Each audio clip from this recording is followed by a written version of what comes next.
जी, अस्सलाम वालेकुम तलहा साहब। आवाज़ आ रही होगी आपको मेरे ख्याल। वालेकुम अस- वालेकुम अस्सलाम बशीर भाई, बिल्कुल। कैसे हैं आप? हाँ जी, ठीक है। हाँ जी, अल्हम्दुलिल्लाह। मेरा ख्याल नदीम अमीर भी हो जाए तो फिर मैं उनका भी माइक ऑन कर दूं, फिर बात स्टार्ट करते हैं। जी जी, प्लीज। पार्टिसिपेंट्स हैं?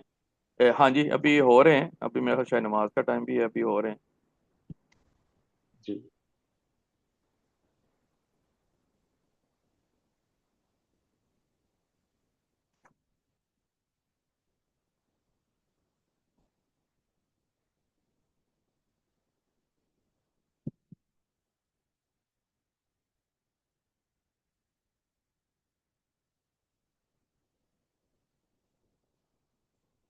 नहीं तो फिर फीस वो ना मेरे बेटे तो ज्यादा बेटर नहीं कर।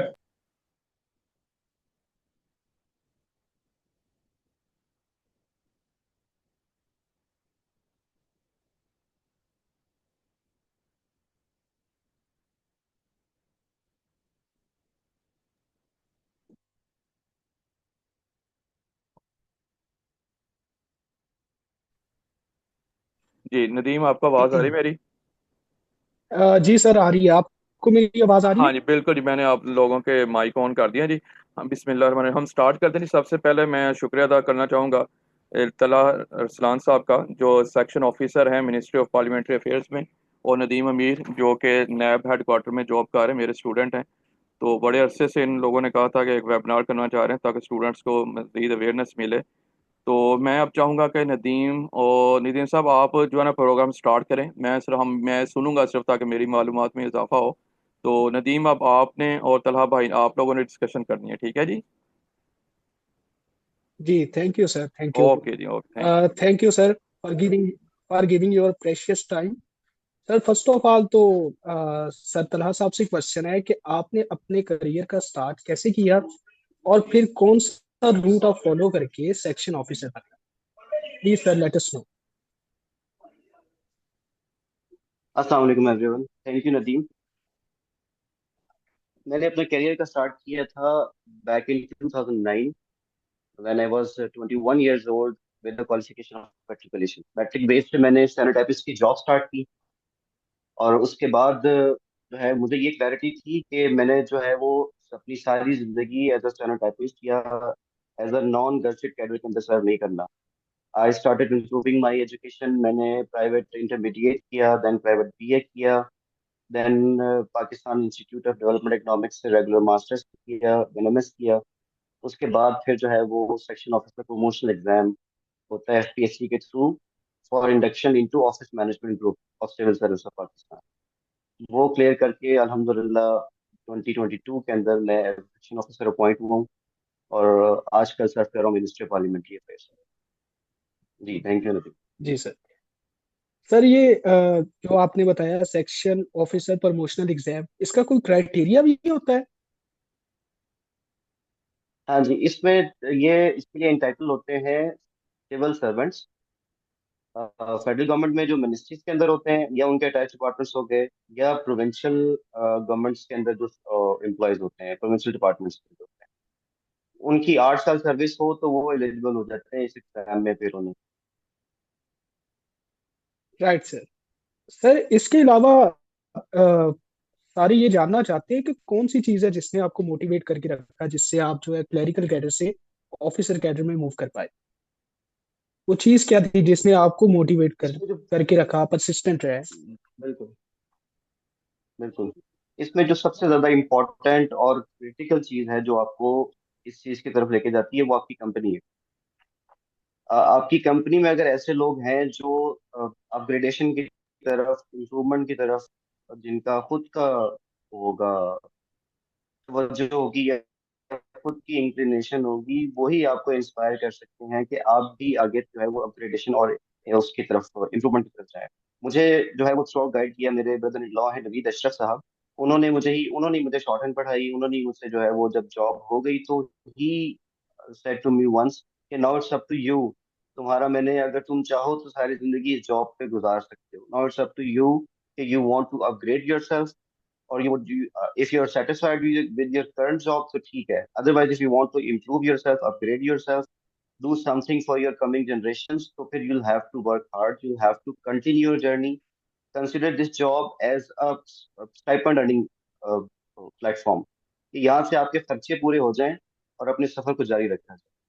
तो उनकी बात को जो है वो जहन नशीं करते हुए मैंने अपने सफर को जारी रखा, और अल्हम्दुलिल्लाह अल्लाह ताला ने और उनकी मेहनत ने रंग दिखाया, और मैं सिविल सर्विस ऑफ पाकिस्तान के अंदर इंडॉक्ट हूँ। Great sir.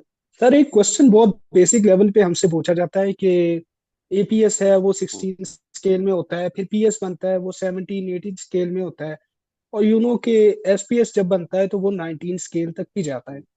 अब लोग क्वेश्चन करते हैं हमसे कि जब उनको 17, 18, 19 स्केल इसी कैडर में मिल रहा है तो वो एक्स्ट्रा हार्ड वर्किंग करके ऑफिसर कैडर में मूव क्यों करें।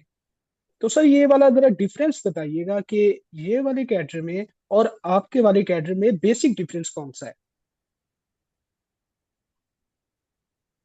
बेसिक डिफरेंस है टेबल के इस तरफ होने या उस तरफ होने का।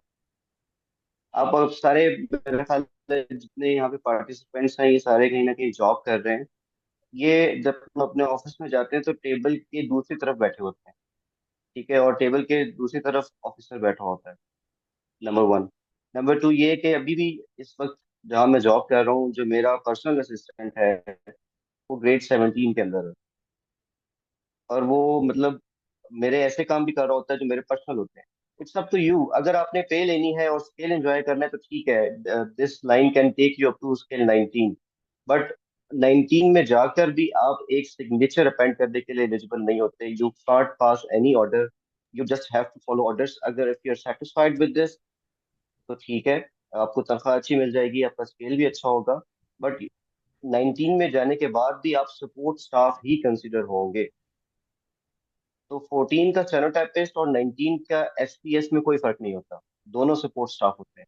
सिर्फ लेवल का फर्क हो जाता है कि जो 14 का स्टेनोटाइपिस्ट होता है वो ग्रेड 17 या 18 के ऑफिसर के साथ होता है, जो 19 का special secretary senior private secretary होता है वो ग्रेड 21 या 22 के साथ होता है, बट होता सेम है, उसका काम वही होता है, डिक्टेशन लेना और अपने बॉस को असिस्ट करना।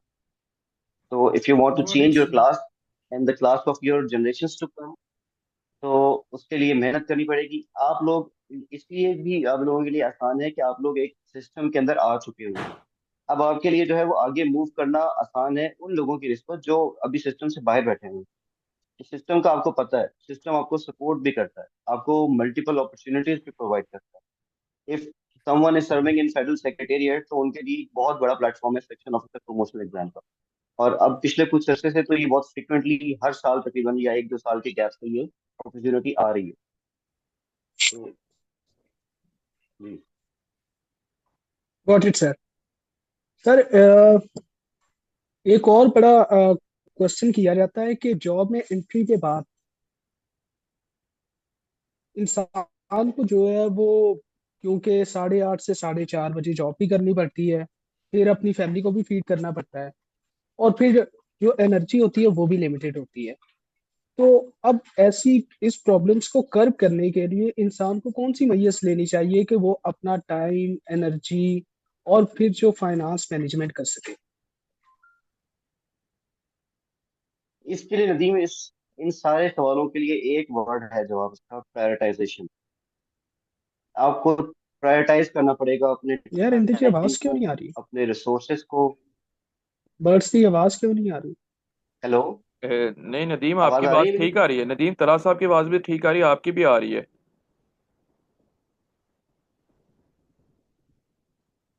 जी नदीम, कोई प्रॉब्लम होगी बट। मुबशर साहब, हाँ जी, मुझे आपकी आवाज आ रही है बिल्कुल। आप चले बात मुकम्मल करें, नदीम भी फिर दरमियान में आ जाएगा मेरे ख्याल से। जी बात। मैं कंटिन्यू। हाँ जी, आप कंटिन्यू रखें। ये जो नदीम नदीम साहब ने जो सवाल भी इन्होंने रेस किया है कि किस तरह से मैनेज किया जाए अपने टाइम को, अपने रिसोर्सेज को, अपनी इमोशंस को, तो उसके लिए एक वर्ड है जो इसको जवाब देता है, वो है प्रायोरिटाइजेशन।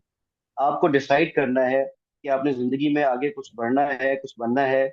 अगर आप वो डिसाइड करते हैं तो फिर then you'll have to prioritize your time, you'll have to prioritize your resources, you'll have to prioritize your emotions। मुझे याद है मैं जब शुरू में मैंने अपनी स्ट्रगल स्टार्ट की थी, मेरी फैमिली रहती है खानेवाल में और मैं इधर से इस्लामाबाद के अंदर। तो I used to go to home either on the Eid ul Fitr और ईद उल अजहा।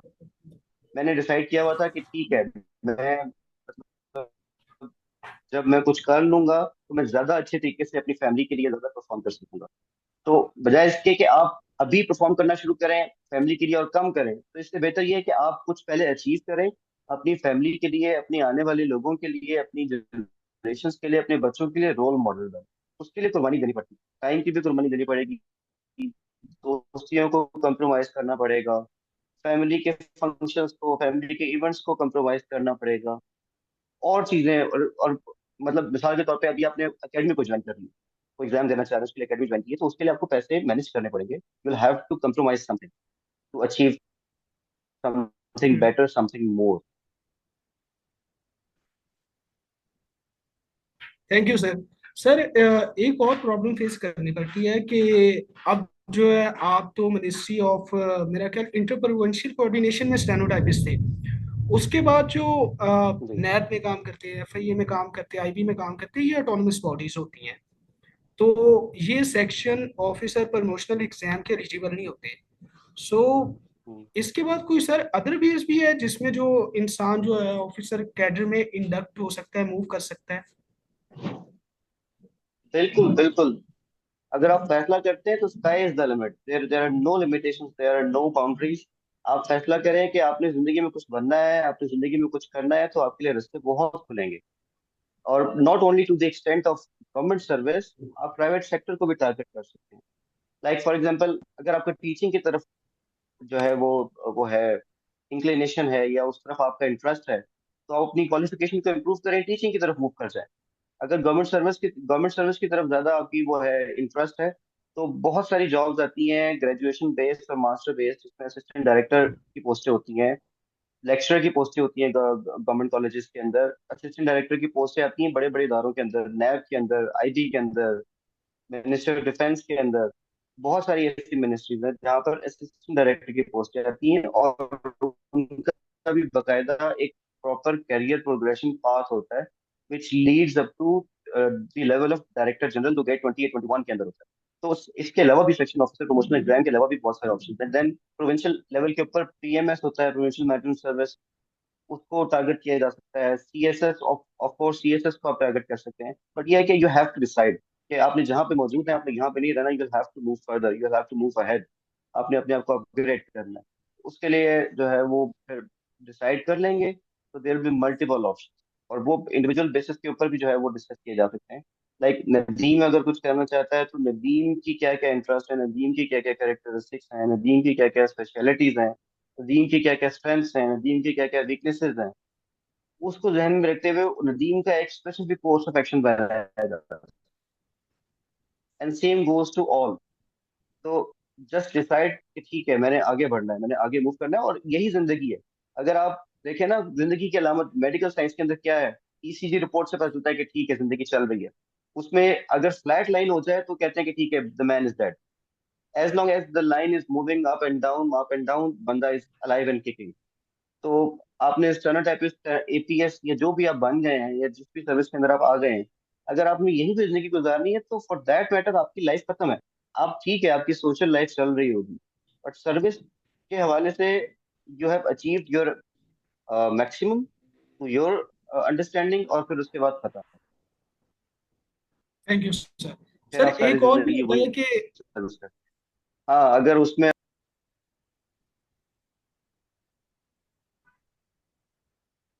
नदीम, प्लीज आपकी आवाज कट प्लीज गई कैरी ऑन दरम्यान में, सर। सॉरी।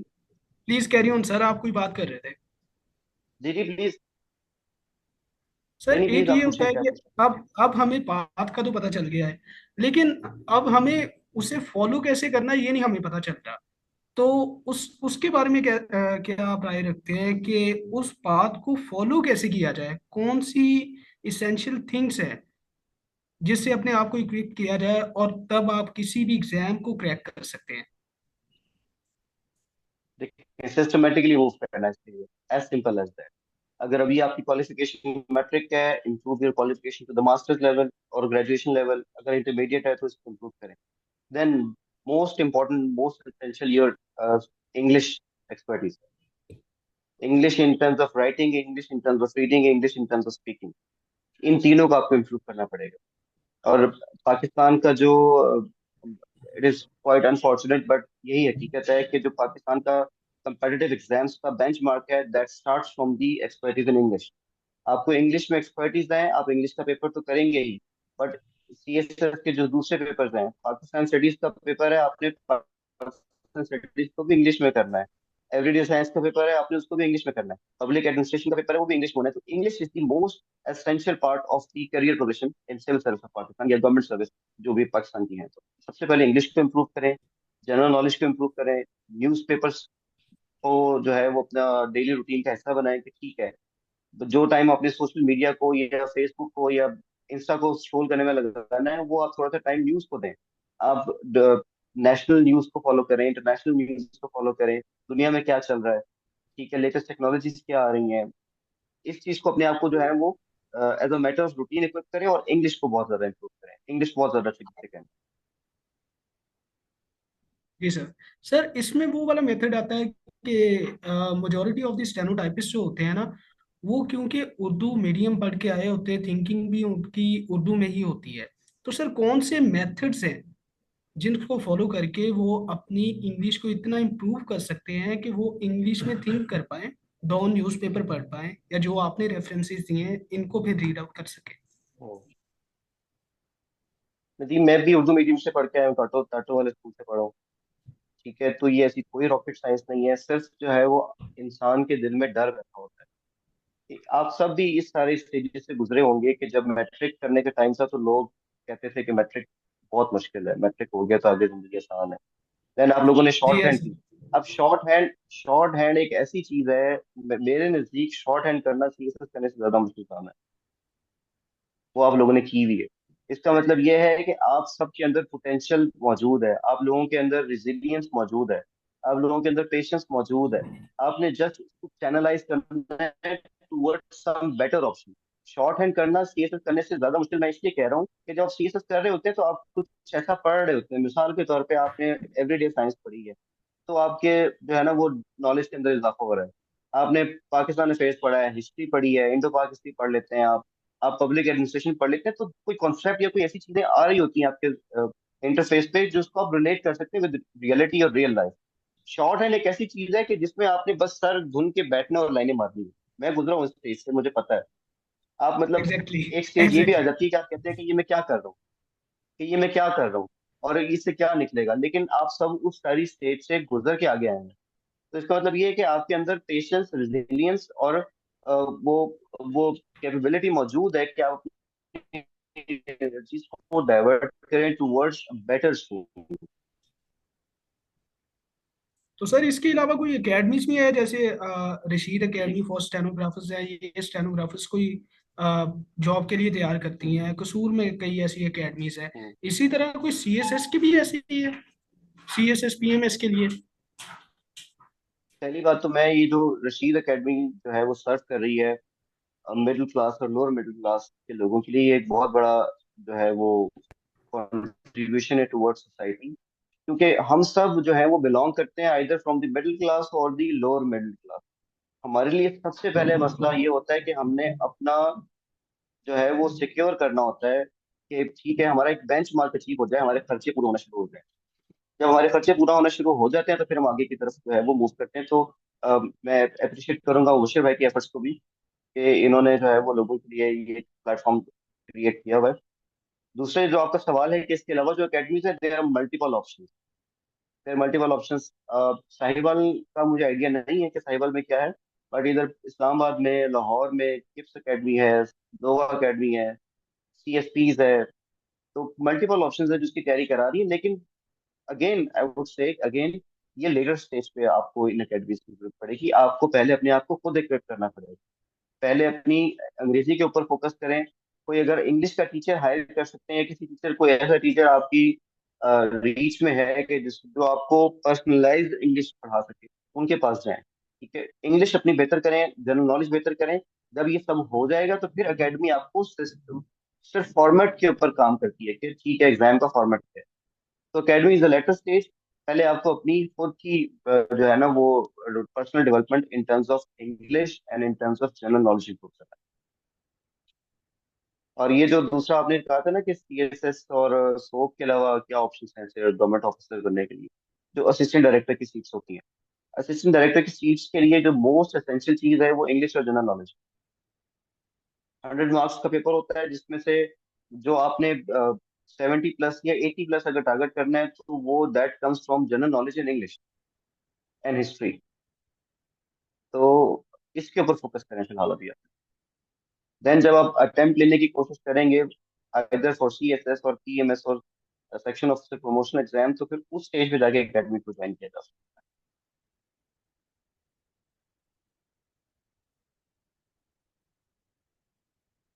नदीम सॉरी आपकी आवाज नहीं आ रही। नदीम आपकी आवाज़ नहीं आ रही, आपके चेहरे से लग रहा है कि आप बोल रहे हैं कुछ, देखें ज़रा माइक वगैरह तो नहीं मसला हो गया आपके। और उतनी देर कोई और सवाल लड़का करना चाह रहा है तो रेस हैंड करे, फिर मैं उसको परमिशन दूंगा अनम्यूट होने की। कोई स्टूडेंट जो सवाल करना चाहता है रेस हैंड करेगा बेटे, फिर ही मैं उसका माइक ऑन कर सकता हूँ। नदीम बात करें उतनी देर आप भी।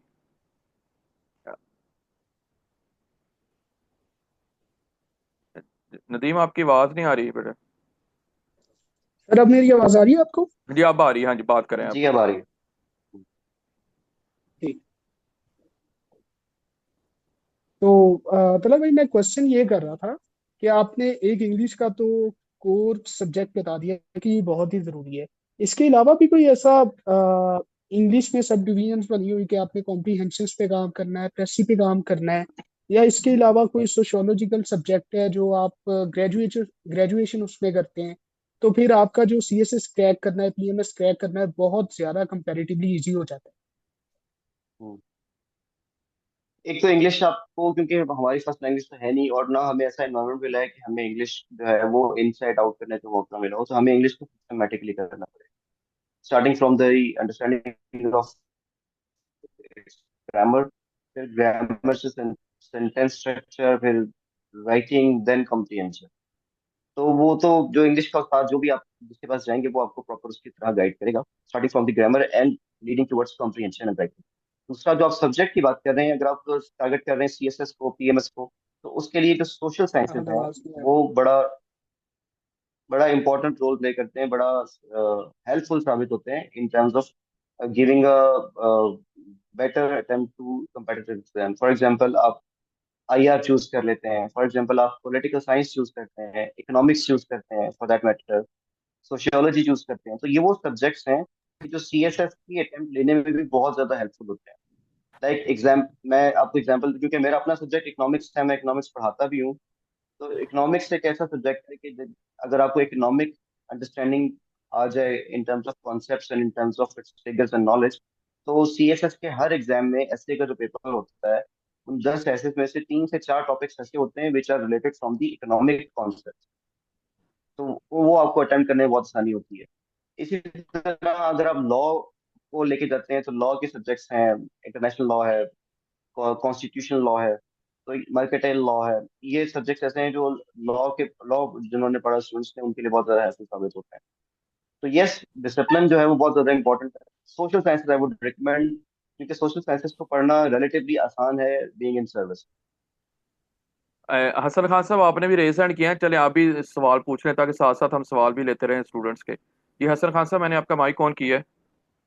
जी अस्सलाम वालेकुम सर। जी वालेकुम सर सलाम। सवाल ये था कि असिस्टेंट डायरेक्टर का जैसे सर ने बताया, इसमें 2 कैटेगरीज होती है, इंग्लिश और जनरल नॉलेज के हवाले से।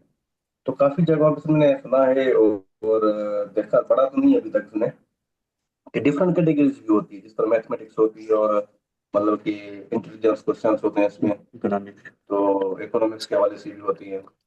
या फिर ये आप बता सकते हैं कि इसके अलावा भी कैटेगरीज होती है जनरल नॉलेज और इंग्लिश के अलावा भी, प्लीज सर। हसन साहब, मुझे पूरी तरह से क्लियर आवाज आपकी है। ऐसी जहां तक मैं सवाल समझ रहा हूँ मैं इसको रिपीट करता हूँ तो आप कंफर्म कर दीजिएगा कि यही सवाल है आपका। आप ये कहना चाह रहे हैं कि जो इसका एग्जाम होता है उसमें डिफरेंट कंपोनेंट्स होते हैं, मैथ का कंपोनेंट होता है, इंग्लिश का कंपोनेंट होता है, जनरल नॉलेज का कंपोनेंट होता है, यही पूछना चाह रहे हैं जी जी बिल्कुल बिल्कुल, नहीं सर, आपने बताया जिस असिस्टेंट डायरेक्टर के हवाले से 2 कैटेगरीज होती है ना इसमें, आप? जी कंपोनेंट होते हैं, इंग्लिश जी का, जनरल नॉलेज का। जी तो जी मैंने कहा जरा इन दोनों के अलावा भी कुछ और भी पोस्ट के लिए कुछ और भी होती है, जिस तरह के इसमें होता है एयरपोर्ट सिक्योरिटी फोर्स में होता है, सिविल में भी होता है, असिस्टेंट डायरेक्टर जो पोस्ट आती है जी उसमें डिफरेंट जी जी, कैटेगरीज बिल्कुल होती है ना, मैं इसी को पूछ रहा हूँ अभी। बिल्कुल होती है, बिल्कुल इसके होती है। हाँ इसमें अच्छा, डिफरेंट होगा। इसमें मैं जी बिल्कुल जी। बिल्कुल आपका सवाल समझ गया हूँ। जो मैंने आपको कहा ना कि इंग्लिश और जनरल नॉलेज, उसमें होता ही है कि असिस्टेंट डायरेक्टर की पोस्ट का एग्जाम होता है 100 मार्क्स का। उन 100 मार्क्स में मोर और लेस जनरली 80% वेटेज होती है इंग्लिश की और जनरल नॉलेज की, इंक्लूडिंग मैथ। मैथ भी जनरल नॉलेज के अंदर ही फॉल करता है वो। ट्वेंटी जी परसेंट सर। से 40% तक वेरी करता है job specific component of exam. For example आप जा रहे हैं, मिसाल के तौर पे आईबी के अंदर आपने अप्लाई किया, ठीक है। आईबी की स्पेसिफिक कुछ लॉज होंगे, कुछ एक्ट्स होंगे, वो उससे रिलेटेड क्वेश्चंस हो सकते हैं। आपने नैब के अंदर अप्लाई किया तो नैब रिलेटेड लॉज हो सकते हैं। आपने जो है वो अभी जो आपने एग्जांपल दी थी, मतलब डिपार्टमेंट स्पेसिफिक, जिस जो आपकी जॉब नेचर है उसके स्पेसिफिक भी, लेकिन वो स्मॉलर कंपोनेंट होता है। आपने जब तैयारी शुरू करनी है 17 ग्रेड के एग्जाम की, तो आपने स्टार्ट करनी है जेनेरिक पॉइंट ऑफ व्यू से। जेनेरिक पॉइंट ऑफ व्यू इसलिए कह रहा हूँ कि वो 70 to 80% of the component of exam ऐसा है कि जो हर पोस्ट के लिए आएगा। बाकी 20% या 30% वो होता है जो स्पेसिफिक टू दैट जॉब होता है। तो वो उसकी तैयारी आप हर एग्जाम से पहले कर सकते हैं। लेकिन अपने आप को पहले आपने 70% के लिए तैयार करना है कि आप 70% के लिए तैयार हो जाए। जो डिफरेंस क्रिएटिंग होता है ना between the selected ones and the the failed ones, वो भी 70% मार्क्स होते हैं जो डिफरेंस क्रिएट करते गॉट इट, ठीक है सर, ठीक ठीक है, ठीक है, थैंक यू। ठीक है नदीम साहब और तलहा भाई, आप अब जो ना टाइम हमारे पास 9 मिनट्स हैं, तो इसी में इंशाल्लाह ताला हम हैं। सम अप करेंगे। ठीक है नदीम भाई, कंटिन्यू करें। जी। और किसी किसी और का स्टूडेंट कोई जी, क्वेश्चन और है? किसी ने क्वेश्चन पूछना है वो रेज हैंड करे, फिर मैं उसका माइक ऑन कर दूंगा। ठीक है जी, उतनी देर नदीम साहब जो है ना वो बात करते रहेंगे तलहा भाई के साथ। जी तरह भाई।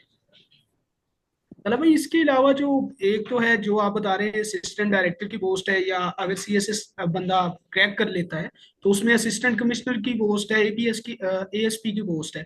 लेकिन इसके अलावा जैसे कि वो हसन खान साहब बात कर रहे थे, आप ये वाली एग्जाम दे के इंस्पेक्टर की पोस्ट जो है ना उसको भी अचीव कर सकते हैं। अचीव करने के बाद फिर वो भी एक ऑफिसर कैडर में ही आ जाता है बंदा, जब 17 18 यस, 19 में बिल्कुल होती है ना बिल्कुल प्रमोशन। बिल्कुल बिल्कुल बिल्कुल। बिल्कुल। इंस्पेक्टर इंस्पेक्टर की पोस्ट भी 16 के अंदर होती है, but that falls into the officer category. वो जी 16, उस 16 में और एपीएस की 16 में फर्क है। एपीएस भी 16 के अंदर होता है, बट वो सपोर्ट स्टाफ कंसिडर होता है, बट इंस्पेक्टर सपोर्ट स्टाफ नहीं होता है, इंस्पेक्टर खुद इनिशिएटिंग ऑफिसर होता है। तो दोनों में फर्क है, आप उसको भी टारगेट कर सकते हैं। आप जी प्रोविंशियल गवर्नमेंट के अंदर, प्रोविंशियल गवर्नमेंट के अंदर जो है जॉब्स आती हैं, ये जो म्यूनसिपल तहसील म्यूनसिपल एडमिनिस्ट्रेशन में जॉब्स होती हैं, उनको टारगेट किया जा सकता है। मल्टीपल ऑप्शंस हैं। द फर्स्ट थिंग जो आपने करना है वो आपने डिसाइड करना है कि मुझे अब कुछ बनना है, मुझे कुछ करना है। जब आप ये डिसाइड कर लेंगे तो फिर इंशाल्लाह अल्लाह ताला आगे रास्ते खोलेंगे। लाइक मेरी जो एग्जांपल है, मैं सिविल सर्विस के अंदर हूँ, लेकिन मैंने जो इनिशियली अपना सफर जो आगाज किया था, वो मैंने इस तरह से किया था कि मैंने एकेडमिया में जाना है, मैंने जो है वो प्रोफेसर बनना है। अल्लाह ताला ने बनाया भी रखा, मुझे 3 साल में पढ़ाता रहा हूँ यूनिवर्सिटीज के अंदर। बट जो है वो आज एज अ सिविल सर्वेंट सर्व कर रहा हूँ मैं गवर्नमेंट ऑफ पाकिस्तान। माशाल्लाह सर। सर अभी अच्छा, तो हाँ जी, रास्ते खुलेंगे काफी हैंड रेस हो चुके ठीक हैं, आप है, जरा मैं प्लीज अब उनको करता हूँ जी। जी इरम, माइक ऑन कीजिए, मैं आपका माइक ऑन कर दिया मैंने। बात करें आप इरम। जी। अस्सलाम वालेकुम। सवाल करता हूँ। जी, वालेकुम अस्सलाम। जी सर जी, मेरा क्वेश्चन ये है कि आई थिंक मैंने लेट ज्वाइन क्लास की है, तो आप बता रहे हैं कि आप भाई ने पूछा था आपसे कि ये शॉर्ट हैंड, तो आप बोल रहे थे कि इंग्लिश की ज्यादा प्रैक्टिस होनी चाहिए। तो सर शॉर्ट हैंड की मतलब ज्यादा क्यों नहीं, क्या मतलब कि वो ज्यादा पेपर उसमें से उसका आता है, इंग्लिश में होता है? क्या प्रॉब्लम है या क्या है इसका? मुझे समझ नहीं आई इसकी। नहीं, बेटा मैंने शॉर्ट हैंड के कॉन्टेक्स्ट में नहीं कहा था ये। मैंने ग्रेड 17 की जॉब्स जी आती है सर। ना, असिस्टेंट डायरेक्टर की, पीएमएस की, सीएसएस की, उन कम्पिटिटिव एग्जाम्स के लिए मैंने कहा था कि इंग्लिश के ऊपर फोकस करें, कि आपकी इंग्लिश इंप्रूव होनी चाहिए। और शॉर्ट हैंड भी अगर आप कर रहे हैं तो शॉर्ट हैंड के लिए भी आपकी इंग्लिश अच्छी होनी चाहिए।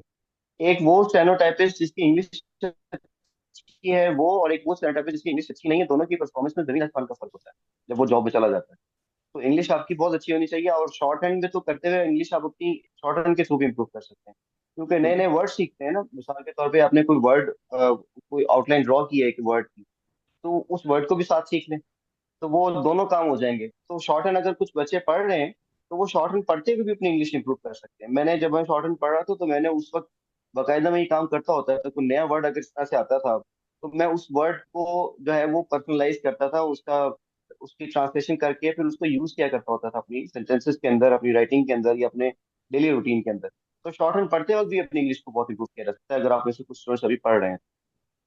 जी जुल्करनैन हैदर, मैंने आपका माइक ऑन किया, आप सवाल करें, मुख्तसर बात कीजिएगा। जी सर। सर जी मेरे दो क्वेश्चन हैं। एक तो क्वेश्चन ये कि जो ये जॉब्स हैं, मतलब डिपार्टमेंटल जितनी भी आती हैं, इनमें जो एकेडमिक मार्क्स है, बैकग्राउंड, ये कितना असरअंदाज होता है इंटरव्यू में या टेस्ट में।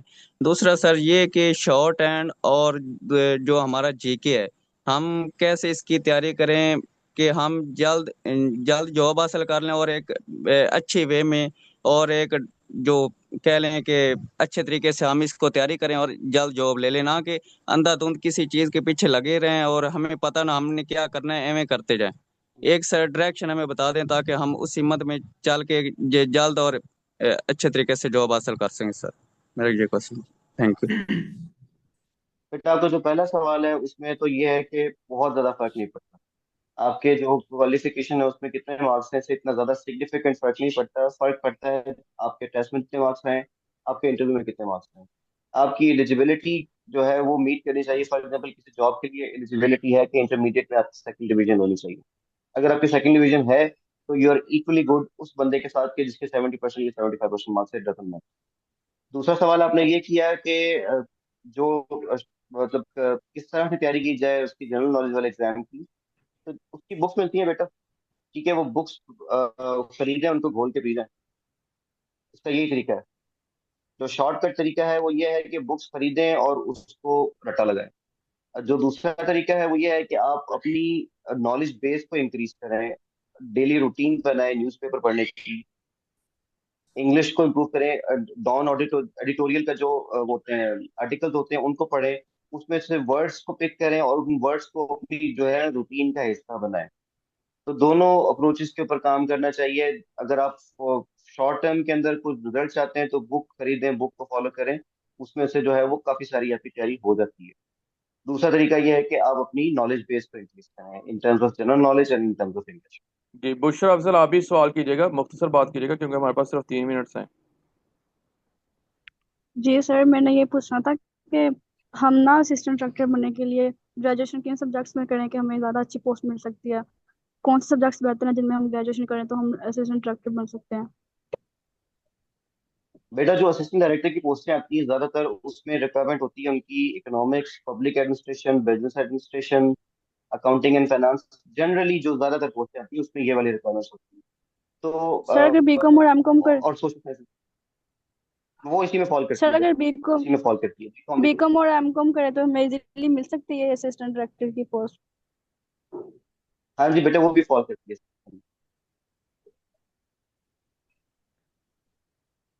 ठीक है तला भाई, आप हमारे पास सिर्फ 2 मिनट हैं, तो मेरा ख्याल आप अगर कुछ कहना चाहते हैं एंड पे वो कह दें, या नदीम साहब आप सम अप कर दें, हमारे पास 2 मिनट हैं अब। जी सर। आ, जी मुबशर भाई, सर बहुत शुक्रिया, यहाँ पे बहुत अगर शुक्रिया। टाइम बहुत थोड़ा रह गया, जी जी। बहुत तला शुक्रिया भाई इनायत आप का, करिए प्लीज। आपने ये प्लेटफॉर्म प्रोवाइड किया। I am open for discussion and question any time. अगर मुझसे किसी किस्म की गाइडेंस किसी को मिल सकती है और वो अपनी जिंदगी में बेहतरी और इम्प्रूवमेंट ला सकता है तो I would love to do that. बहुत नदीम से शुक्रिया जी। रब्ता करें, किसी बिल्कुल। को जो है वो स्पेसिफिक गाइडेंस चाहिए होगी तो मैं उसको हेल्प करने में आई बी बहुत शुक्रिया। Happy to do that. बहुत शुक्रिया बहुत जी। शुक्रिया। बहुत शुक्रिया जी। नदीम भाई आप थैंक भी यू कुछ नदीम। कह रहे हैं? हाँ जी बहुत शुक्रिया। नदीम आपने कुछ कहना है एंड पे, बेटे आप भी बात कर लें फिर आ, खत्म कर।